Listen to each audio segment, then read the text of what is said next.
Today, you may as well pretend it's Halloween, because the Pokemon we have on our hands is Gastly, the OG Ghost type.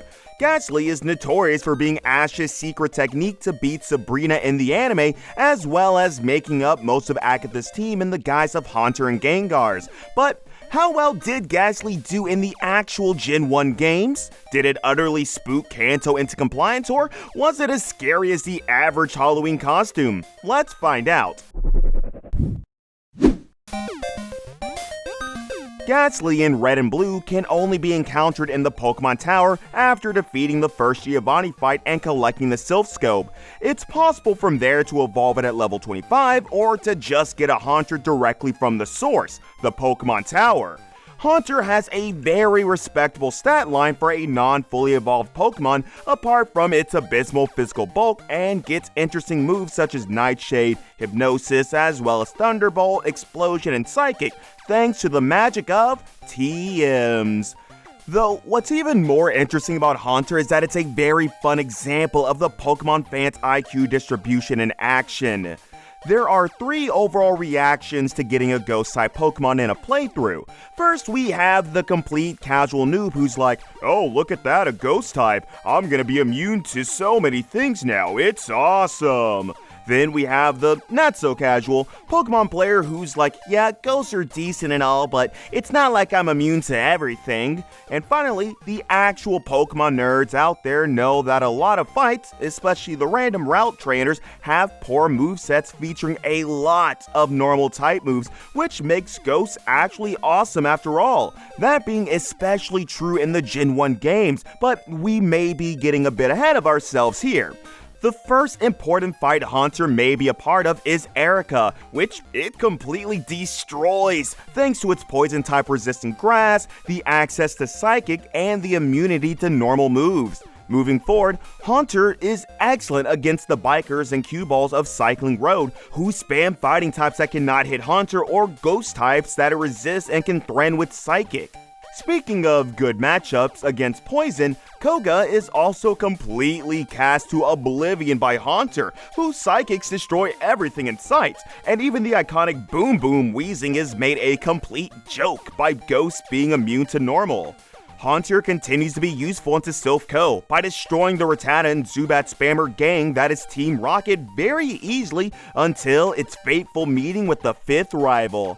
The 5th rival has a team where most Pokemon give Haunter a chance to shine, from executing Growlithe, which cannot really hit it, to Pidgeot and Gyarados, which it just kills with Thunderbolt. Heck, it even has a super effective move for any starter in either Thunderbolt or Psychic.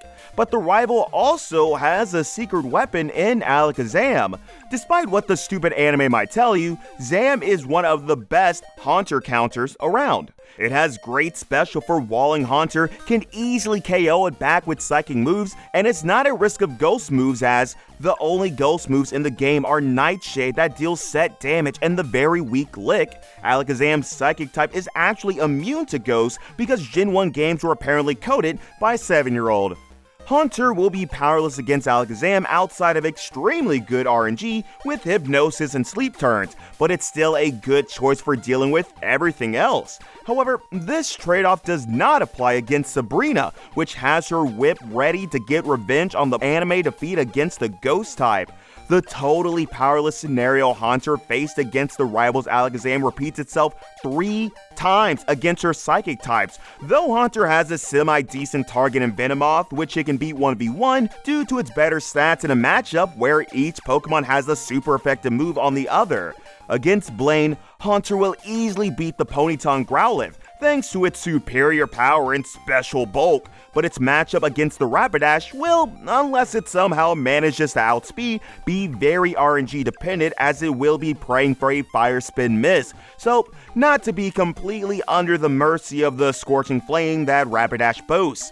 Arcanine has a similar situation, except the RNG fest comes from whether it will click Ember or Fire Blast, as well as Fire Blast missing or not. Haunter will have decent odds overall, though it has quite the chance to be destroyed by Arcanine. On Giovanni, Haunter should be scared of Dugtrio, since it totally buries it alive, or dead in Haunter's case, with Dig. Though maybe all the Haunter wanted all along was for a valiant Dugdrill to dig a proper grave for it so it could rest in peace, because otherwise nothing else on Giovanni's team has a glimmer of hope. I mean, look at these movesets. Haunter can basically click moves all day long and win as long as Dugdrill is taken care of somehow. The 6th rival will be the same as the 5th rival fight. Be careful of Alakazam, beat everything else, including the newcomer Rhyhorn, and move on to the Elite Four. Haunter in Red and Blue somehow manages to be one of the best Elite Four mons of all time, thanks to a combination of Gen 1 utter BS. At Lorelei, it's access to Thunderbolt as well as good AI that make Dugong and Slowbro force to spam non-hit psychic moves against it, give it a very strong head start all the way until Jinx, which can hit it with Ice Punch, and Lapras can be beaten 1v1 but remains a very potent threat due to the high power moves, Freeze Chance, Confuse Ray, and crit odds.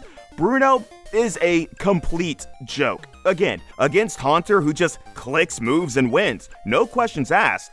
Agatha could get annoying with Hypnosis and Confuse Ray, but folds the majority of the time to the much more efficient Haunter facing her spamming Psychic, and most hilariously, Haunter turns out to be able to solo Lance through having Thunderbolt for Gyarados, being immune to Aerodactyl's moves, and abusing good AI to force Lance's Dragon to spam their Psychic status moves. Haunter's champ fight is mostly the same as the previous rival fight, with the exception of Arcanine being potentially dangerous, but Haunter should always get at least a few kills as long as it spared the Alakazam matchup. You may have noticed the lack of mentions of how well Gengar does in this video, and while I admit part of it comes from me neither having the willpower to learn how to use PK Hex, nor the, how are they called again? Friends to trade me one, part of it also comes from the fact that Gengar is, well, just a somewhat improved Haunter. It more or less does the same things overall, except for the few fights where its stats actually matter, those being Blaine, Lorelei, and possibly Agatha. Those fights will give more of a chance to shine to Gengar compared to its previous form. Back to Haunter. In Pokemon Yellow, it's kind of the same, though some fights are not significantly worse, like Koga, whose Venomoth can be a challenge, Blaine, who has more firepower, and most notably, Giovanni, who now, oddly enough, has ground moves on his ground Pokemon, which makes Haunter much worse, unless it manages to one-hit KO its foes, which should at least be easy in Rhydon's case with Mega Drain, although it always beats Persian.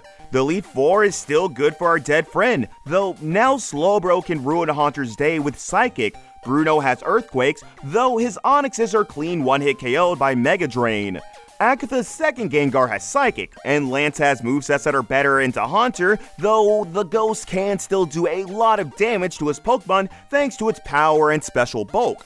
The champion team is also better geared against Gengar, with no Pokemon being particularly easy for it except for the Executor and Cloyster, but then again, it can always try to get a likely 1v1 against Ninetales or Magneton or the Evolution if it needs to.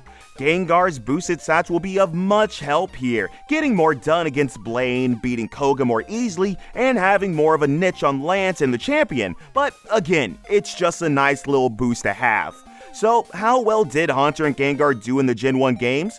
In Red and Blue, they were frighteningly good, while in Yellow, they were very good, though not as clearly dominant as in the first two games. So, what do you think of Gen 1 Haunter? Did it exceed your expectations for a non-fully evolved Pokemon? Or would you still pass on it for a more wholesome pick?